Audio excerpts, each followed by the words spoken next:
That's not anti-Semitic, that's just plain intelligence. You know, I was on a program here in New York on Channel 13, in which I made a statement concerning how the Jews control about 80% of the economy in most Negro communities across the country. And the Jews organized themselves and wouldn't let that thing come back on Channel 13. It was two interviews. One was done by Baldwin and one was done by me. The one I did two. One was short and one was a 30-minute derivation, 30-minute duration. And at the end of it, you remember Morgenthau jumped up and said that he's not responsible for anything I said.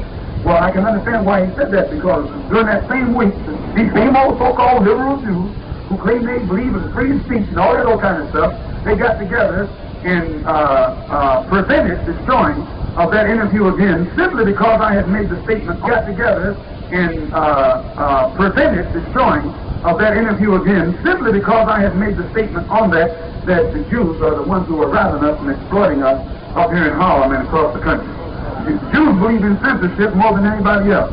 You know, all you got to do is start talking about Jews, and you'll find all the papers will close up on you.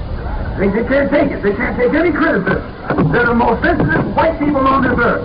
They don't like you to talk about them, but they want to talk about everybody else. They want to tell you what Hitler and Eichmann did to them, but don't want us to tell you what Uncle Sam has done to us. And Hitler didn't kill as many of them as Uncle Sam has killed those of us. And if they were justified in snatching Eichmann and taking him back over there and gassing him, then God is justified grabbing Uncle Sam and putting the gas to him. See, they set themselves up as judge and high lord executioners. Well, we're not doing that. We're leaving the judgment and the justice up to God. So, brothers and sisters, your present demand today here in America for more of the white man's jobs, which are already scarce, can lead to nothing but violence and bloodshed. It may even lead to a race war, a bloody race war. And it is the government itself that is now pressing the people of this country into a racial bloodbath. Government policy is doing nothing but instigating the two races toward nothing but a clash, a racial bloodbath. But what white people in this country should be made to understand, this is a new day.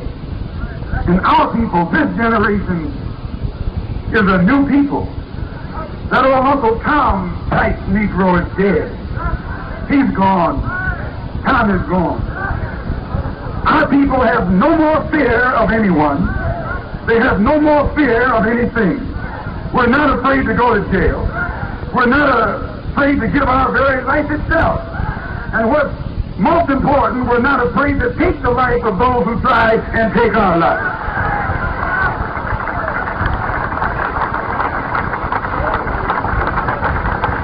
Did you hear what I said? This is the basic difference between this generation and former generations. We'll give our life just like that. But not only will we give it, we'll take the life of the one who's trying to take our life. We believe in a fair exchange. We believe in an eye for an eye, and a tooth for a tooth, and a head for a head, and a life for a life.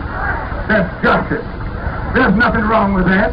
An eye for an eye, and tooth for a tooth, and an arm for an arm, and a head for a head, and a life for a life.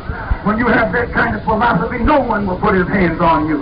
You walk around here cheek-turning and enemy-loving while you have knots on your body from the top of your head to the sole of your feet. If the white man doesn't turn his other cheek, you don't need to turn your other cheek. If the white man doesn't learn to love his enemy, you don't need to love your enemy. If the white man doesn't give up his life easily, you don't need to give up your life easily. If it's hard to take his life, it should be hard for him to take your life. That's justice. For his Bible even says, he who kills with the sword will be killed by the sword. That's what his Bible says in the 13th chapter of Revelation in his Bible. He who leaves into captivity will go into captivity. That's justice. How you going to make a man a slave and think you're too good to be made a slave? Why, if the Bible is right, then the white man has to go into slavery. If the Bible is right, then the white man has to be lynched. If the Bible is right, the white man has to be made to suffer the same things that our people have suffered. It's justice. And if this is the price of freedom, we won't hesitate to pay that price. By trying to oppose the divine solution that God has given to the American government will actually provoke another civil war. And by that I mean, this government will provoke a civil war among white people by trying to force white people to give their jobs to our people.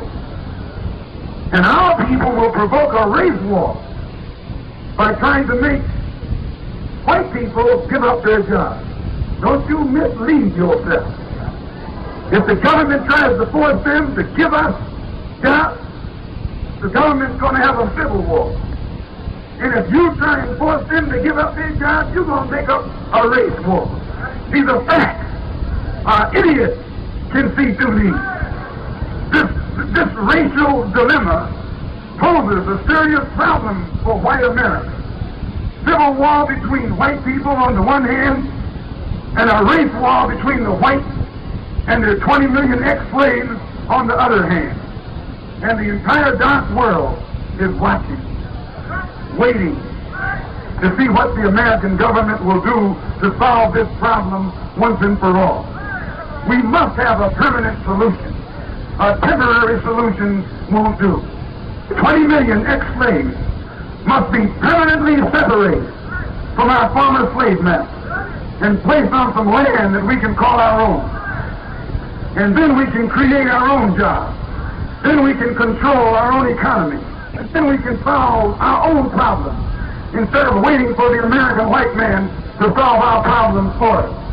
On our own land we can set up farms. On our own land we can set up factories. On our own land we can set up businesses.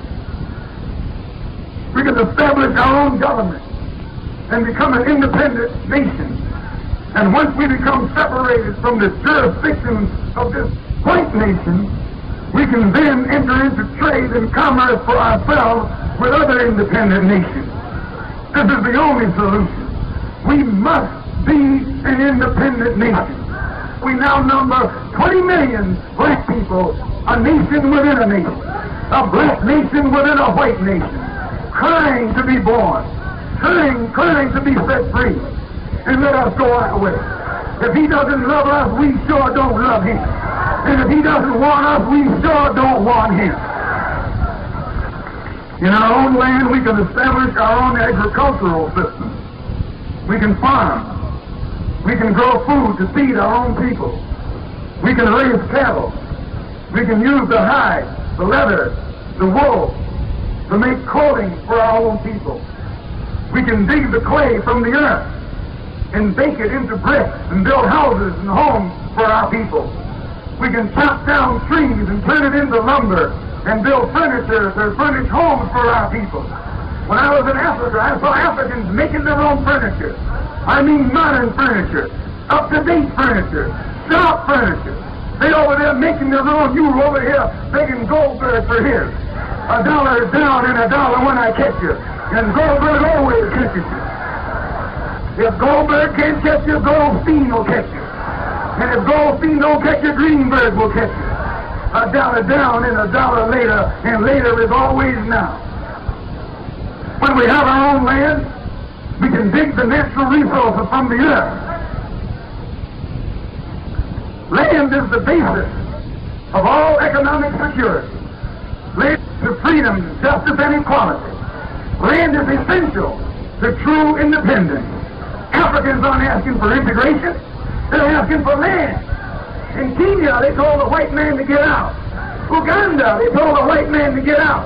Tanganyika, they told the white man to get out. In Guinea, they told the white man to get out. In Egypt, they told the white man to get out. In Morocco and Algeria, they told the white man to get out. In the Congo, the Mumba told the white man to get out.